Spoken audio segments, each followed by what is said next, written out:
శ్రీమాత్రే నమ. జయ గురు దత్తాత్రేయ నమ. ఈ వీడియోలో మనం మిథున రాశి వారికి సెప్టెంబర్ 1వ తారీఖు నుంచి 9వ తారీఖు మధ్యలో జరగబోయే పక్ష ఫలితాలు పరిశీలిద్దాం.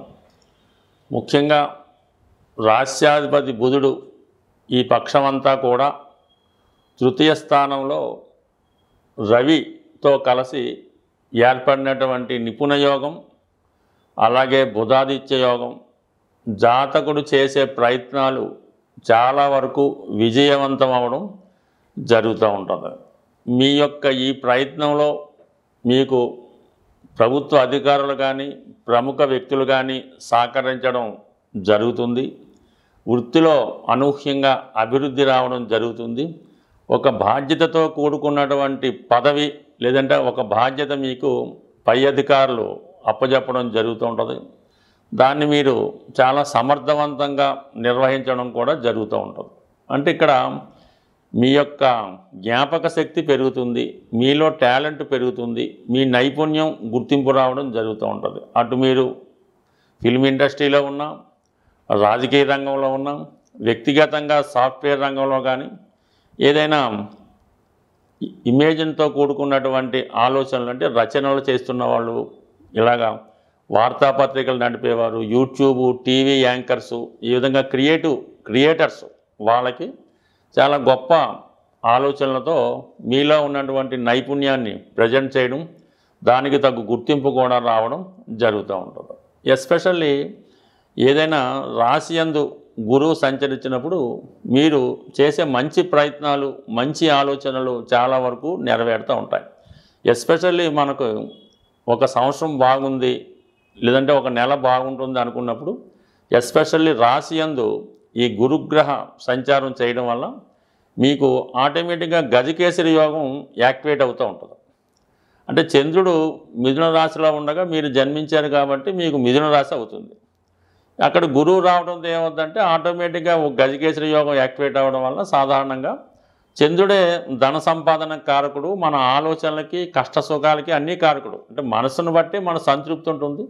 ఈ గురువుతో కలిసిన చంద్రుడు చాలా వరకు ఆధ్యాత్మిక విషయాలు తెలుసుకోవడానికి, న్యాయమైన సంపాదన పెంచుకోవడానికి, కుటుంబంలో ఉన్నటువంటి సమస్యలు తొలగించుకోవడానికి కారణం అవుతూ ఉంటాడు. ఎస్పెషల్లీ మరి గురువు ఇప్పుడు తన సొంత నక్షత్రమైనటువంటి పునర్వసు నక్షత్రం మీద సంచరించడం అన్నది ఈ రాశి వారికి ఒక విధంగా 7, 10 స్థానాలు యాక్టివేట్ అవ్వడం జరుగుతూ ఉంటుంది.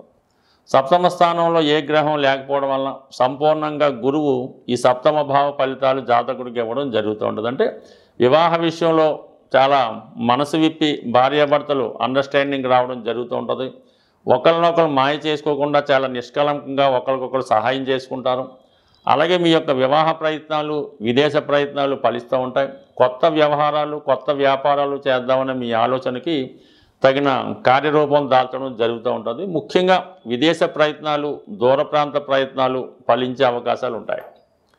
అలాగే దశమ భావానికి కూడా గురువు అధిపతి అవుతుంటాడు. అక్కడ శనిగ్రహ సంచారం ఉండడం వల్ల శని ప్లస్ గురువు ఫలితాలంటే వృత్తి సంబంధించిన విషయాల్లో మీరైనా ఉద్యోగం మారాలి అనుకున్న ప్రయత్నాలు నెరవేరే అవకాశం ఉంటుంది. కానీ ఇప్పుడు ప్రస్తుతం శని వక్రగమనం ఉండడం వల్ల ఏంటంటే తొందరపడి ఇప్పుడు ప్రస్తుతం ఉన్న ఉద్యోగాన్ని మారితే మళ్ళా ఒక 4 నెలల తర్వాత శని డైరెక్ట్లోకి వచ్చినప్పుడు మళ్ళీ ఉద్యోగం మారవలసి ఉంటుంది. అందువల్ల బాగా అత్యవసరం ఇంపార్టెంట్ అయితేనే తప్ప ఇప్పుడు ఉద్యోగం మారేలాంటి ప్రయత్నాలు అన్నది చేయడం అన్నది అంత అనుకూలమైతే కాదు.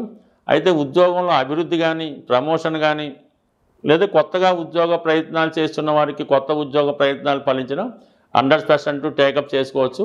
బట్ ఏదైనా దశమ భావ సంబంధించిన విషయాలు అంటే వృత్తి, ఉద్యోగం, ధన సంపాదన, మన కర్తవ్యం, ఇటువంటి విషయాల్లో ప్రస్తుతం మీరు చాలా జాగ్రత్త పడవలసి ఉంటుంది. ఎందుకంటే శనికి అష్టమాధిపత్యం వల్ల దశమంలో ఉండడం వలన ప్రస్తుతం వస్తున్నటువంటి వృత్తిని పాడు చేసే ప్రయత్నాలు జరుగుతుంటాయి. అంటే ఏదో అలాంటి ఆలోచనలు వస్తుంటాయి. ఉద్యోగం మానేసి వ్యాపారం చేద్దామా, ఇంకా గొప్ప ఉద్యోగం రావచ్చు, ఇది మానేస్తే వేరే ఉద్యోగం వస్తుందని కొందరు ఆశ పెడుతూ ఉంటారు. ఈ విధంగా అక్కడ దశమంలో ఉన్నటువంటి శని ఉద్యోగ సంబంధించిన విషయాల్లో కన్ఫ్యూజ్ చేస్తూ ఉంటే దానిపైన కుజుడు చూస్తున్నాడు షష్ఠ లాభాధిపతిగా. అంటే మిమ్మల్ని ఏదో విధంగా పాడు చేయాలి, మీ అభివృద్ధిని నాశనం చేయాలనేటువంటి వ్యక్తులు మీ దగ్గరే, మీ కుటుంబంలోనే, మీ చుట్టుపక్కలే ఉంటూ మీ యొక్క అభివృద్ధిని నాశనం చేసే విధంగా ప్రయత్నం జరుగుతూ ఉంటుంది. అందువల్ల ఉద్యోగ సంబంధించిన విషయాల్లో ఎటువంటి ప్రయోగాలు చేయవద్దు.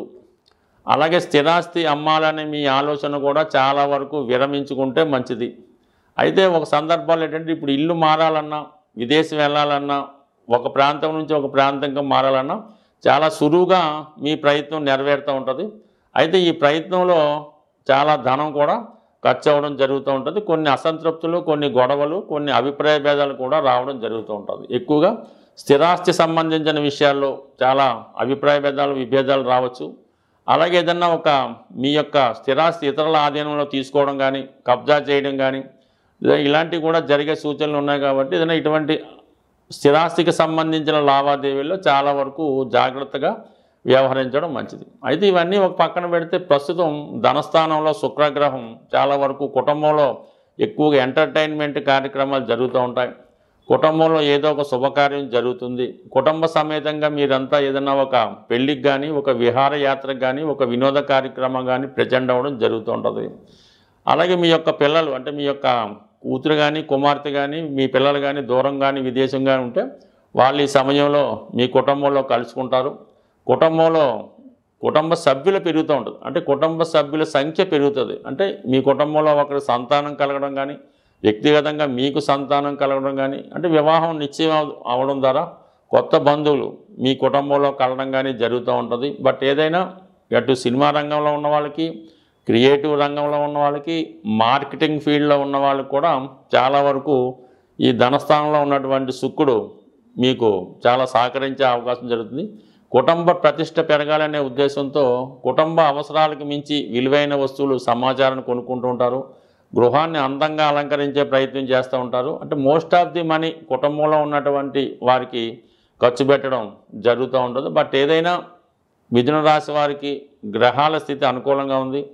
రాశి యందు ఉన్నటువంటి గురువు చిన్న చిన్న సమస్యలు వచ్చినా, ఇబ్బందులు వచ్చినా ఒక దైవబలంతో కానీ, పెద్దవారి సహకారంతో కానీ ఆ సమస్య మీకు సంపూర్ణంగా సాల్వ్ అయ్యి చివరికంతా కూడా శుభం జరిగే అవకాశం ఉంటుంది. మరి ప్రస్తుతం 12 రాశుల వారికి ఈ పక్షంలో వస్తున్నటువంటి మహాలయ పక్షాలు అంటే మీ యొక్క పితృదేవతల్ని సంతృప్తి పరచడానికి వచ్చినటువంటి రోజులు ఇవి. సాధారణంగా జన్మజాతకంలో పుట్టినప్పుడు కానీ, కొన్ని సందర్భాల్లో గోచారరీత్యా కూడా ఇటువంటి పితృదోషాలు అన్నవి ఏర్పడుతూ ఉంటాయి. ఈ పితృదోషాలు ఏర్పడుతున్నాయి, అవి మనకి ఎంతవరకు ప్రభావం చూపుతున్నాయి అని తెలుసుకోవడానికి ఏదైనా ఒక సంఘటన, ఒక దుర్ఘటన పదే పదే జరుగుతుంది ఆ కుటుంబంలో అనుకున్నప్పుడు కంపల్సరిగా ఆ కుటుంబం మీద పితృదోషం ఉందని గమనించవలసి ఉంటుంది. ఉదాహరణకి ఆ కుటుంబంలో ఇది 6 నెలలకి, సంవత్సరానికి ఎవరో ఒకరు మరణించడం జరుగుతూ ఉంటుంది.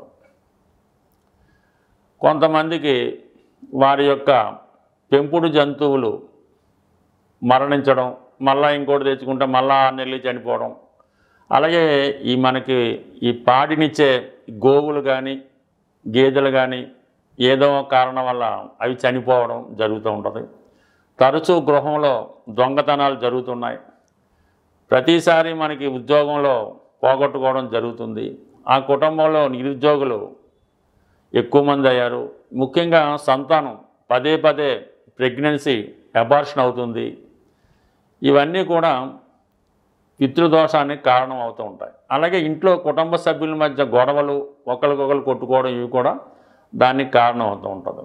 ఇటువంటి పితృ సమస్యలతో, పితృదోషాలతో బాధపడుతున్న వారికి ఈ నెలలో వస్తున్నటువంటి మహాలయ పక్షాల్లో వారి యొక్క దోషాన్ని పరిష్కరించుకోవడానికి చక్కని అవకాశం కలుగుతూ ఉంటుంది. వారి సాంప్రదాయ ప్రకారం మీ కుల పెద్దలను కానీ, మీ కుటుంబ పెద్దలను కానీ ఆశ్రయించి వారు చెప్పిన విధంగా మీకు వచ్చినటువంటి కష్టాన్ని బట్టి ఈ మహాలయ పక్షాల్లో దానం చేయడం వల్ల కానీ, సేవించడం వల్ల కానీ, సేవ చేయడం వల్ల కానీ ఈ విధంగా మీరు మీ పితృదోషాలని సరిచేసుకుంటే కంపల్సరిగా తర్వాత మీకు ఇటువంటి దుర్ఘటనలు జరగకుండా అదృష్టంగా మారే అవకాశం ఉంది. బట్ ఏదైనా ఇది ఒక అవకాశం ఈ రాశి వారికి. బట్ మనం ప్రతినిత్యం దీపారాధన చేసుకుంటున్నాం, విష్ణు సహస్రనామం చదువుతున్నాం, సూర్య నమస్కారం చేసుకుంటున్నాం, గుడికి వెళ్తున్నాం, తిరుపతి వెళ్తున్నాం, అయినా కూడా ఈ కష్టాలు వస్తున్నాయంటే దానికి పితృదేవతలు కారణమవుతుంటారు. మన వంశాన్ని, మన గోత్రాన్ని రక్షించేదే ఈ పితృదేవతలు. మామూలు దేవతలలాగే ఈ పితృదేవతలు అంటే వీటి కోసం పూర్తిగా తెలుసుకోవాలంటే పెద్దలు చెప్పినటువంటి వీడియోలు, అంటే మన చాగంటి కోటేశ్వరరావు గారు మొదలగు వారు చెప్పినటువంటి వీడియోలు విపులంగా ఉంటాయి. అవి తెలుసుకోవడం వల్ల మీకు అది ఏ విధంగా దాని నుంచి బయటపడవచ్చు కూడా తెలుసుకోవచ్చు. మరి కొద్దిపాటి పరిజ్ఞానంతో చెప్తున్నట్టు మాలాంటి వాళ్ళు ఏదో పరిహార నిమిత్తం, అంటే జ్యోతిష్ శాస్త్రంలో వచ్చినటువంటి కష్టాలకి ఏది పరిహారం అన్నది తెలుసుకొని మీకు ఈ రిపీటెడ్గా వచ్చిన కష్టాలకి ఈ మహాలయ పక్షాల్లో ఈ తగిన పరిహారం చేయడం వల్ల మీకు కంపల్సరిగా ఈ దోషాల నుంచి బయటపడి మరి చాలా ఆనందంగా సంతోషంగా ఉంటారని ప్రార్థిస్తూ నమస్కరిస్తూ స్వస్తి.